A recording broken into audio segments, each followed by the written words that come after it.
지혜가 우리 속에 있게 하소서. 예수님의 이름으로 감사하며 기도합니다. 아멘. 예, 오늘 본문에 있는 말씀을 통해서 예수님은 더 크게 되셔야 하리라, 그런 제목 가지고 말씀을 살펴봅니다. 미국에 이제 그 어린애기 데리고 토크쇼를 하는데 사회자가 이제 먼저 엄마에 대해서 묻습니다. 만약에 누가 100만 원을 준다면 엄마를 100만 원에 파시겠습니까? 하니까 안 된다 합니다. 200만 원, 700만 원까지 올라갔습니다. 700만 원 줄 테니까 엄마를 다른 엄마로 바꾸겠습니까? 그랬더니 안 된대요. 이번엔 아빠입니다. 대뜸 이제 350만 원을 했습니다. 자, 아빠를 바꾸는 걸로 350만 원 하면, 제한하면 바꾸겠습니까? 안 된다. 그래서 결국은 800만 원까지 올라가서 800만 원 주면 아빠를 바꾸겠습니까? 안 바꾼다는 거예요. 그런데 이번엔 동생으로 갔습니다. 자, 동생을 800만 원에 바꾼다면 바꾸시겠습니까? 그랬더니 예! 한 거예요.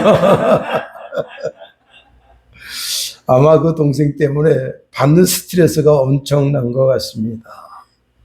이사야서 49장 15절에 여인이 어찌 그 젖 먹는 자식을 잊겠으며 자기 태에서 난 아들을 긍휼히 여기지 않겠느냐. 그들은 혹시 잊을지라도 나는 너를 잊지 아니할 것이라 하십니다.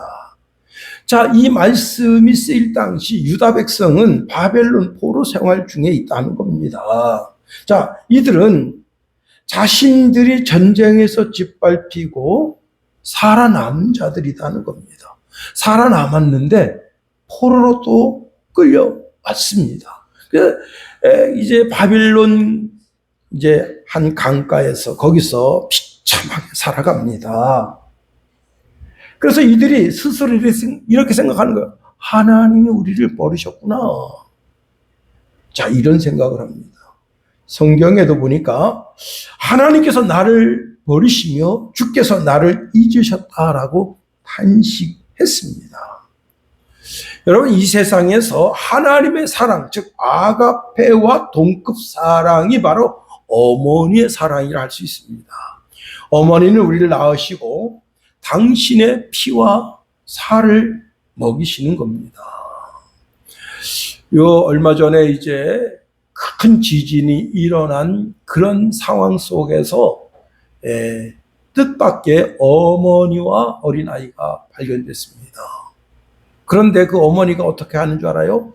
이 아기를 먼저 꺼내달라. 이 아기를 먼저 꺼내달라 그러는 겁니다. 나는 괜찮아. 근데 이 아기를 먼저 꺼내주시오. 와, 울컥하는 거 아니에요? 자, 이게 어머니의 사랑이다 하는 겁니다. 어머니는 당신의 피와 당신의 살을 그 아이에게 먹이는 겁니다. 사실 젖먹이 자식은 스스로 살아갈 수 있는 존재가 아니에요. 어머니의 보살핌이 없으면 살아갈 수가 없습니다. 그 어머니의 보살핌을 나타내는 단어가 바로 긍휼이라는 단어입니다. 이 긍휼이라고 하는 단어는 어머니의 자궁이라는 뜻에서 나왔습니다. 이는 자녀를 향한 어머니의 깊고 본능적인 사랑과 불쌍히 여기는 마음이 그 속에 들어 있습니다. 그런데, 그 자식을 잊는다는 겁니다.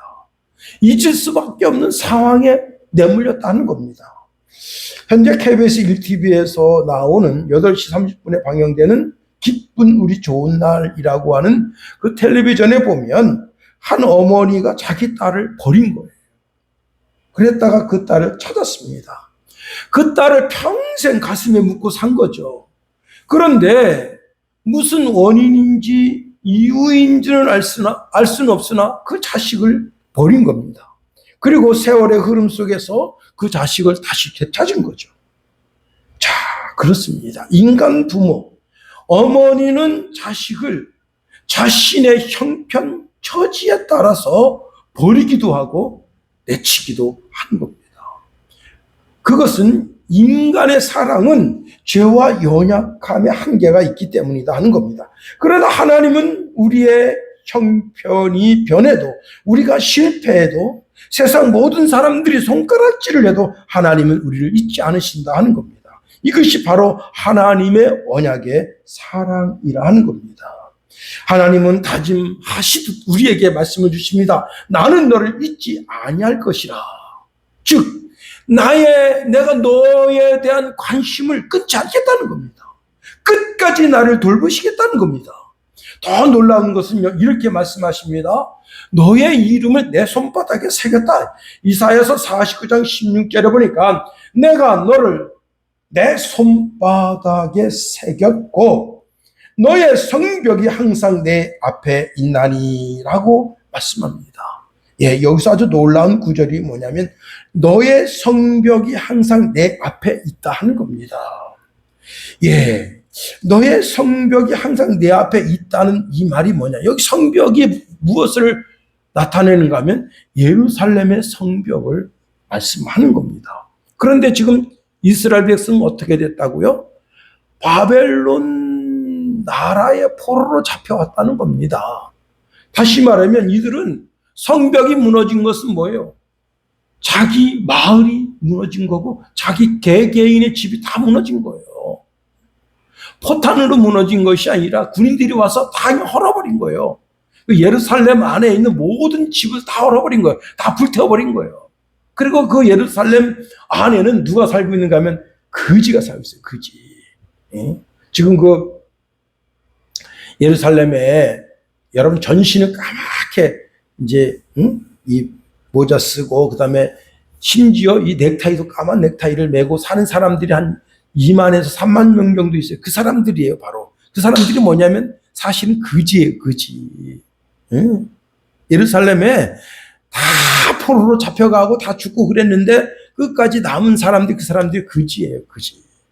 근데 성경은 그들을 구루터기라 했다. 구루터기.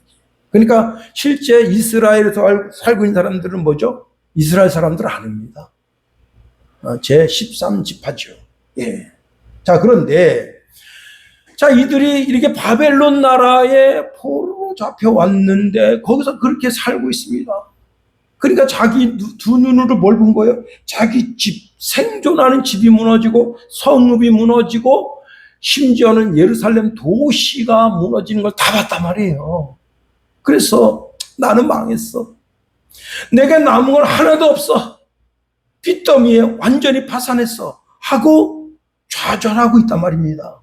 그런데 하나님은 나를 바라보시면서 그럴 수도 있어. 그러나 내가 너를 포기하지 않았어. 내 이름이 내 손바닥에 새겨져 있고 너는 멋지게 세워질 미래가 있어. 라고 그렇게 말씀하시는 겁니다. 여러분, 자, 하나님께서 말씀하시기를 성벽이 내 앞에 있다고 하는 것은 여러분 성벽이 세워졌다고 하는 것은 그 안에 도시가 재건됐다는 거예요. 예, 도시가 재건되고 집이 새롭게 세워진 겁니다. 신도시가 된 거예요. 그것을 하나님께서 바라보시면서 말씀하십니다. 여러분, 하나님은 하나님의 자녀를 잊지 아니하시는 분이시다. 하나님은 우리를 절대 잊지 아니하신다. 그렇습니다. 우리는 세상 속에 있는 그리스도인이라는 사실입니다. 다시 말하면 우리는 세상 속에서 끊임없는 비교와 경쟁 속에서 살아가는 존재다 하는 겁니다. 나는 그런 삶 살기 싫어. 그래도 나는 어떻게 해요? 경쟁할 수 없어요. 경쟁할 수밖에 없어요. 비교하면서 살 수밖에 없는 그런 시대 속에 우리가 살고 있습니다. 세상 사람들은 조금 더 앞서야 되고 조금 더 많이 가져야 하고 조금 더 주목받아야 인생 살맛이 난다고 합니다. 내가 공들여 쌓아 올린 성공의 금자탑을 누가 빼앗아 가보세요. 여러분, 내가 주목받던 인기, 명성을 누가 짓밟아 보세요. 발끈하게 되는 거죠. 자, 문제는 내 주변 모든 사람들이 내가 그렇게 인기가 있고 명성이 있었는데 그것을 다른 사람들이 딱 뺏어가면 내가 그 주목받던 그걸 뺏어가서 그 사람이 그걸 인기로 누리면 어떻게 됩니까? 우리 마음속에 시기와 질투심이 일어나는 거죠. 그리고 깊은 박탈감, 좌불안석, 인생 살맛이 없어지는 겁니다. 이것이 인간의 본성이거든요. 그런데 이러한 인간의 본성을 뛰어넘어 오직 하나님의 영광만을 추구했던 한 사람, 그 사람을 오늘 본문에 소개하고 있는데 그 이름이 요한이라 하는 겁니다. 요한은 유대 광야의 영적인 거장이었습니다. 유대 전체가 요한의 세례를 받으려고 광야로 나온 겁니다. 제가 어릴 때 한월산에 이천석 목사님이 계셨거든요. 와, 기도원이 그냥 몇 터지는 겁니다. 사람 발 디딜 곳이 없어요. 그런데 이제 거기 기도원 들어올 때 우리 교회에서 몇 명 왔습니다 이렇게 적는단 말이에요. 그 인원을 보고를 합니다. 오늘은 15만 명이 왔습니다. 와, 그 조그만 그 한월산 기도원에 15만 명이 와서 와, 어마어마하죠. 전부 사람이 전부. 응? 어느 날 내가 이제 목사가 되고 나서 거기 가서 보니까 야, 사람이 없어요. 이렇게 느껴지니까 야, 그때 여기 기도하던 사람들 다 어디 갔지? 와, 사람을 구경할래 구경할 수가 없어. 응? 그렇게 된 거예요. 응? 약간 곁길로 갔습니다마는, 자, 유대인 전체가 다 세례 요한의 세례를 받으려고 오는 겁니다. 그는 거침없는 설교를 통해서 또 책망을 통해서 유대인들의 간담을 서늘하게 하는 말씀을 줍니다. 일반인들이 또한 군인들이 세리들이 사두개인 바리새인들이 그의 말씀을 듣고 회개하고 세례받기를 원했습니다. 그러는 가운데 예수님이 자기한테 오니까 그는 예수님을 보라, 세상 죄를 지고 가는 하나님의 어린 양이라고 소개했습니다. 예수님을 공개적으로 많은 사람들에게 소개한 후 그때부터 요한의 인기가 싸늘해진 겁니다. 많은 사람들의 시선이 요한에게서부터 어디로 옮겨졌는가 하면 예수님에게로 옮겨진 겁니다. 예수님께 가까이 다가서고 예수님의 말씀을 듣고 예수님에게 와서 다시 세례를 받고 그를 따르는 사람들이 인산인해하는 거예요. 제가 어릴 때 한월산에 15만 명 모였던 그 인원들이 한월산으로 안 가고 옆에 믿음의 동산으로 다 가버린 거예요. 그러면 한월산에 계신 여러분 거기 이제 그 담당 목사님이 얼마나 이게 뭐냐, 우리 한월산의 영광은 다 끝났구나 하고 얼마나 좌절하겠어요.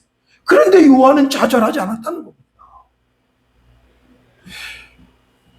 오히려 뭐라고 말했는가 하면 오늘 30절에 보니까 그는 흥해야 하겠고 나는 쇠하여야 하리라 라고 하는 말을 남긴 겁니다. 우리는 요한의 이러한 모습을 보면서 과연 내 삶 속에서 오직 예수님이 빛나는 삶, 예수님이 점점점 빛나는 삶, 그런 삶을 품었던 요한의 이러한 마음을 우리도 품을 수 있겠는가 하는 겁니다. 그렇습니다. 우리가 오늘 본문에 있는 말씀을 통해서 여러 가지로 한번 생각해 보겠습니다. 첫 번째로 모든 권위는 오직 하나님께로부터 주어진다 하는 겁니다. 우리가 이제 다 읽지는 않았습니다만 23절, 27절에 보면 23절에서 27절의 내용을 단 한 단어로 요약한다면 정결 예식 문제입니다. 정결 예식 때문에 변론이 일어났습니다. 이는 예수님의 제자들이 유대 땅에서 세례를 베풀고 요한도 샬렘 가까운 에논에서 세례를 베풀었습니다. 이 정결의식이라고 하는 것이 뭐냐면 그 뜻이 정결하게 함, 정화, 정결의식 이렇게 번역될 수 있는 단어입니다. 자, 유대인들은 율법에 의하면 정결 의식을 행해야 되는 거예요.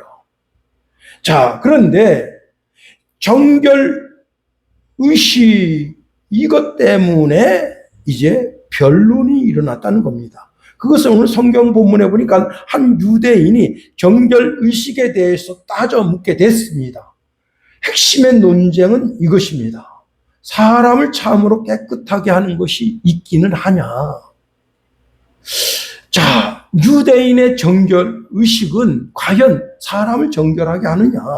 자, 그리고 요한의 회개의 세례가 사람을 정결케 할 수 있겠느냐? 또 예수님이 베푸시는 세례를 통해서 정결하게 될 수 있겠느냐? 자, 여기서 참된 정결 의식이 어디서 오는지에 대한 논쟁이 생겼다는 겁니다. 그러면 구약에서 정결 의식은 뭐냐?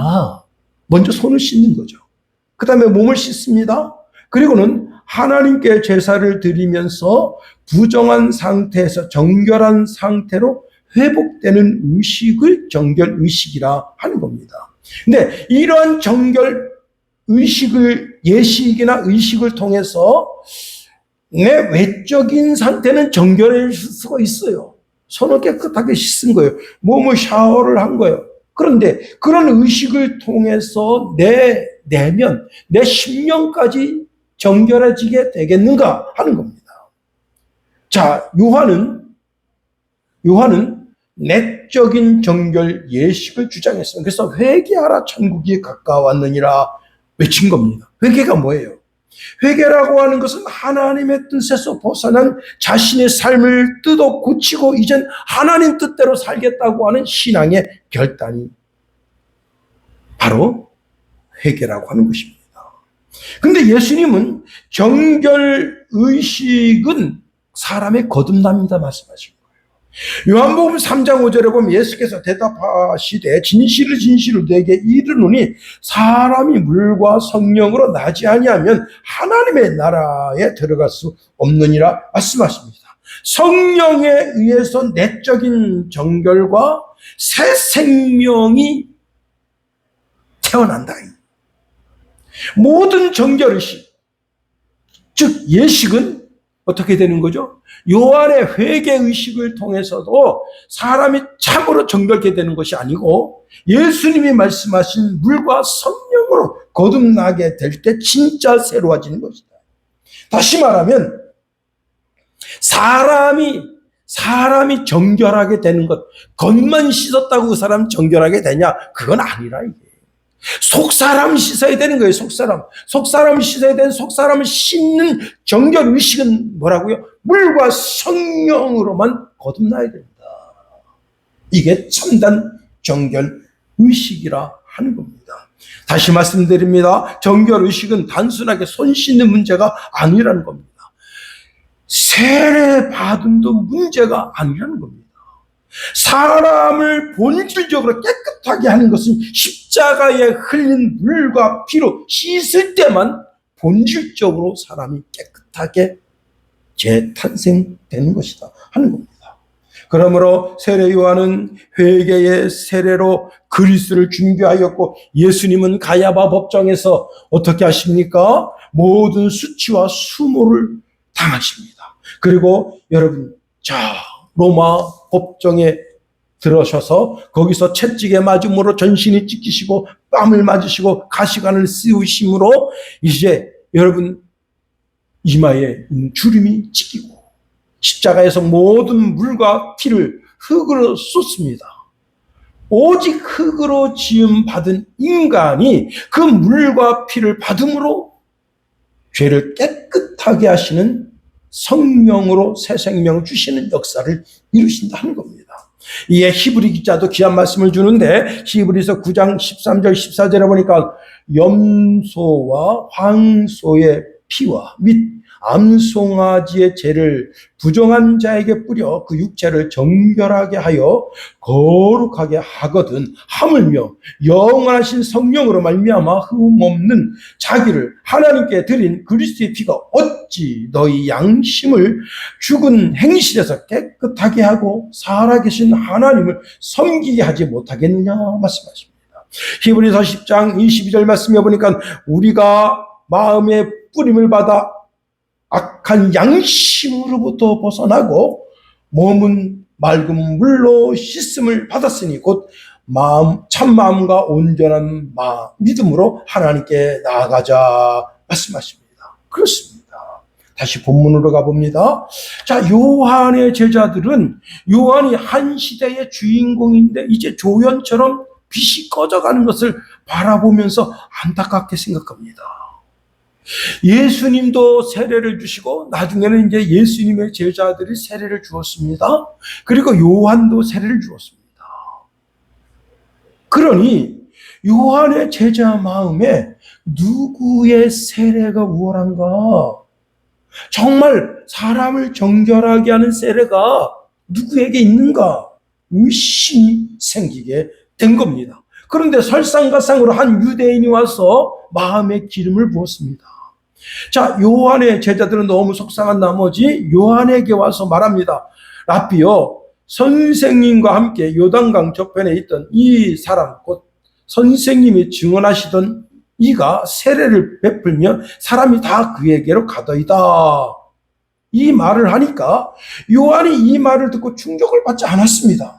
그는 신앙 같은 고백을 합니다. 27절 말씀 보세요. 27절 다 같이 한번 읽어봅니다. 시작. 요한이 대답하여 이르되 만일 하늘에서 주신 바 아니면 사람이 아무것도 받을 수 없느니라. 예, 요한은 철저한 신본주의 주권 신앙을 가지고 있었다 하는 겁니다.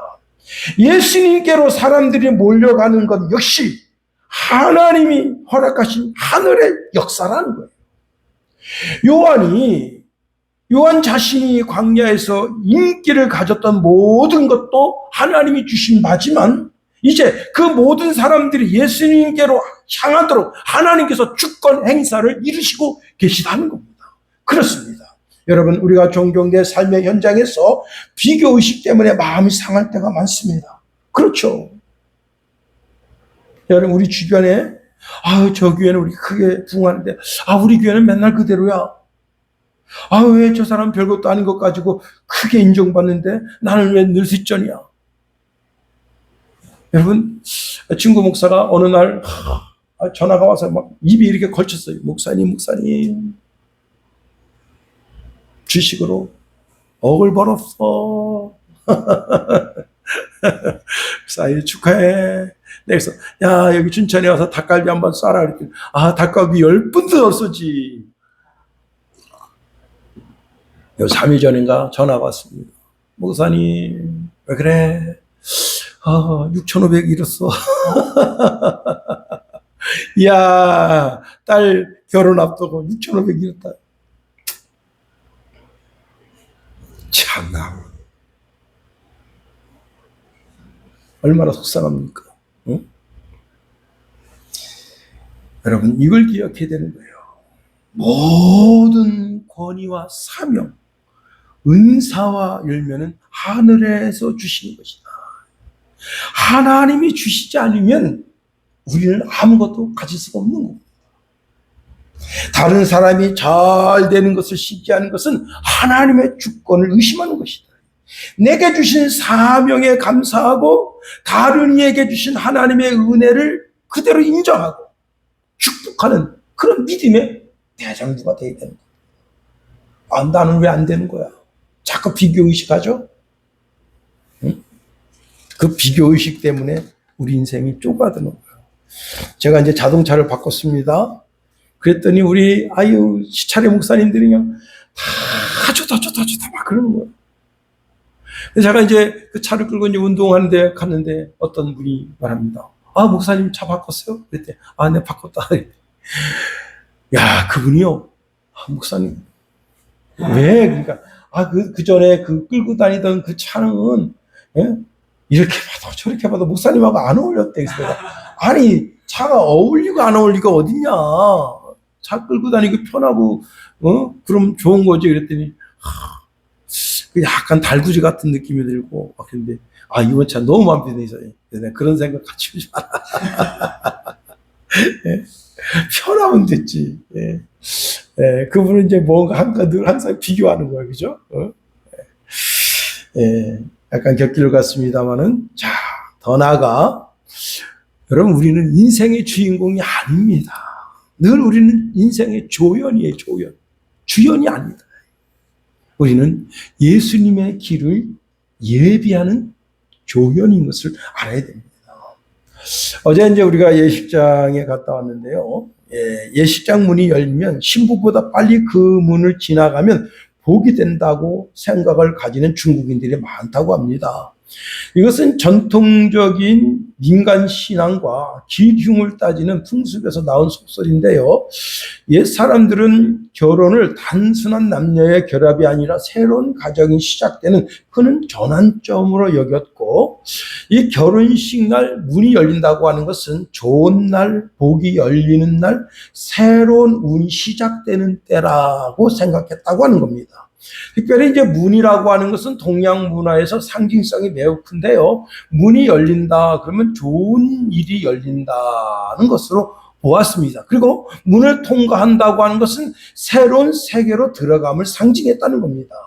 첫 번째로 그 문에 들어가는 것을 가장 좋은 기운을 먼저 받는다고 생각한 겁니다. 그래서 문이 열리자마자 그 문을 통과하는 어리석은 행동이 일어난 겁니다. 그런데 중국의 한 예식장입니다.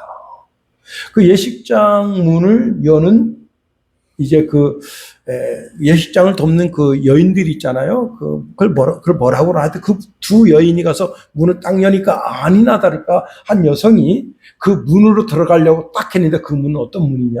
다 안에 벽이 있는 문이에요.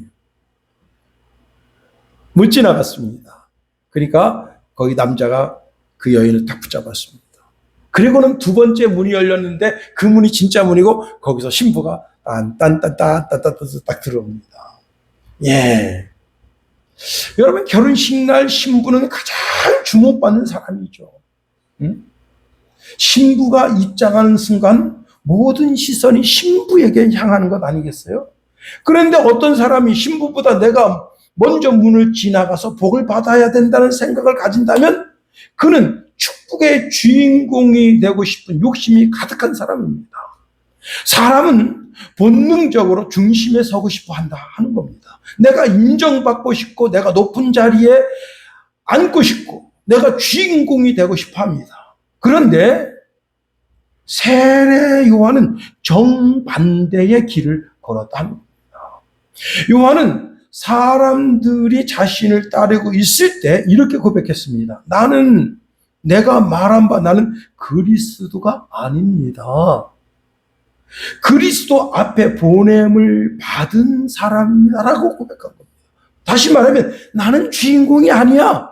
주인공은 예수님이야. 나는 주인공이신 예수님을 잘 드러낼 수 있도록 준비된 사람이야 라고 선포한 겁니다.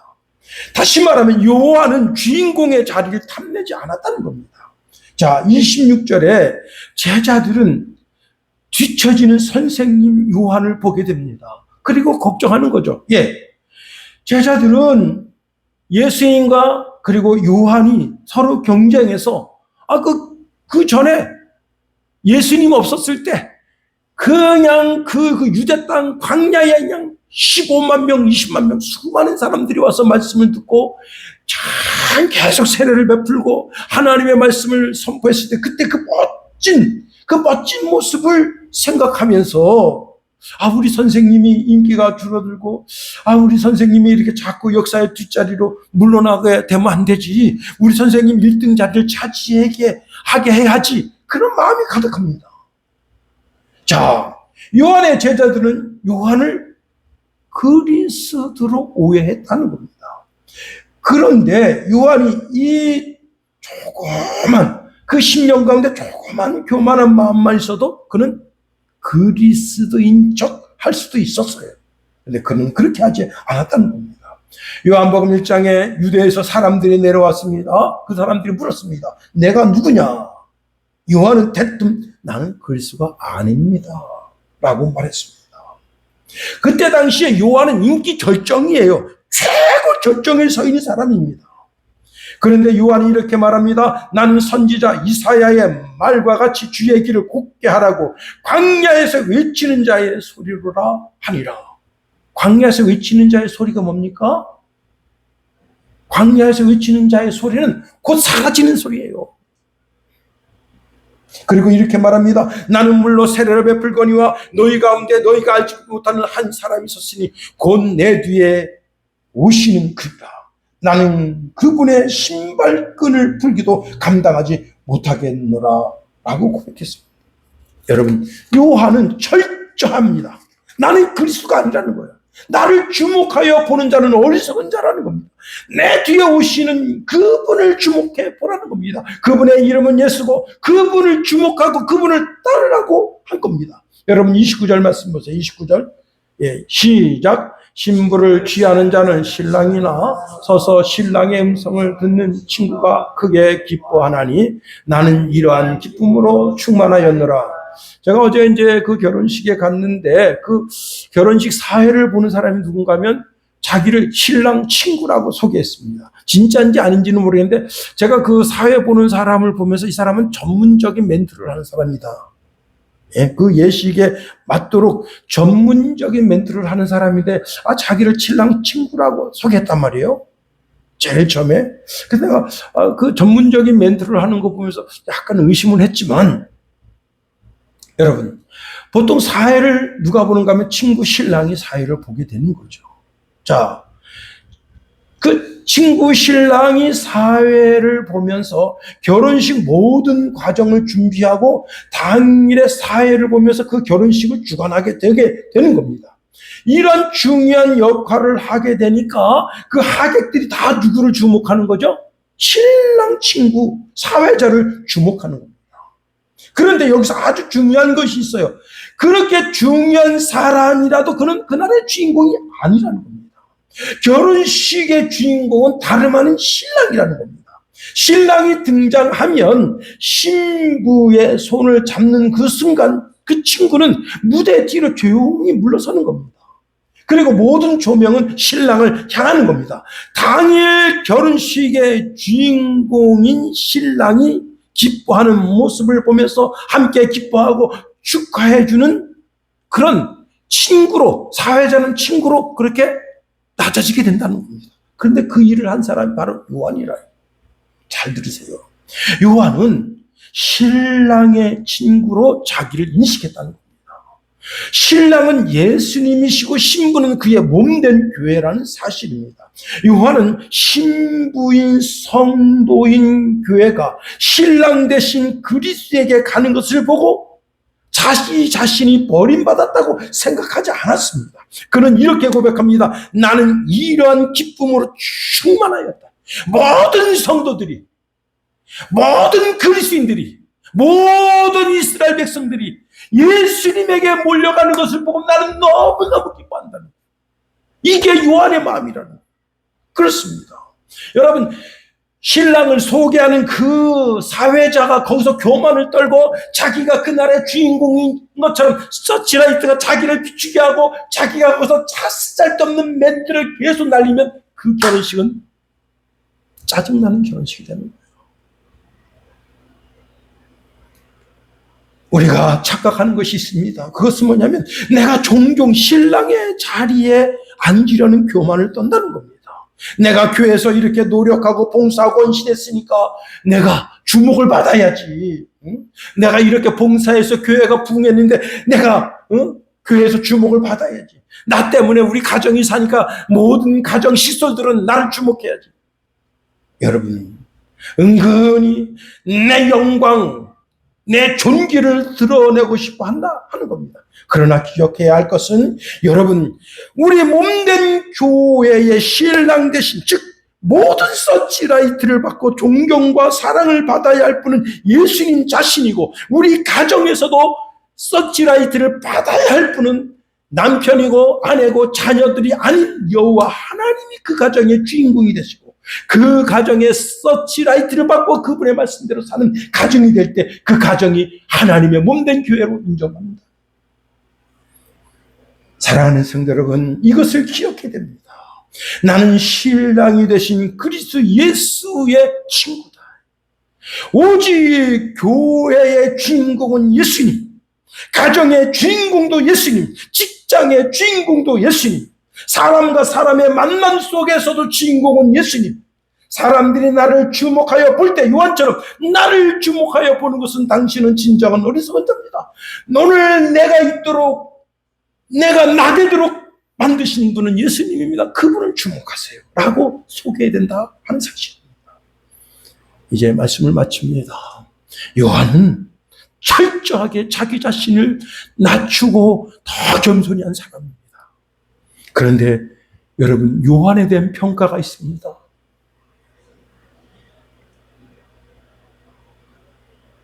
예수님이 이렇게 말씀하셨어요.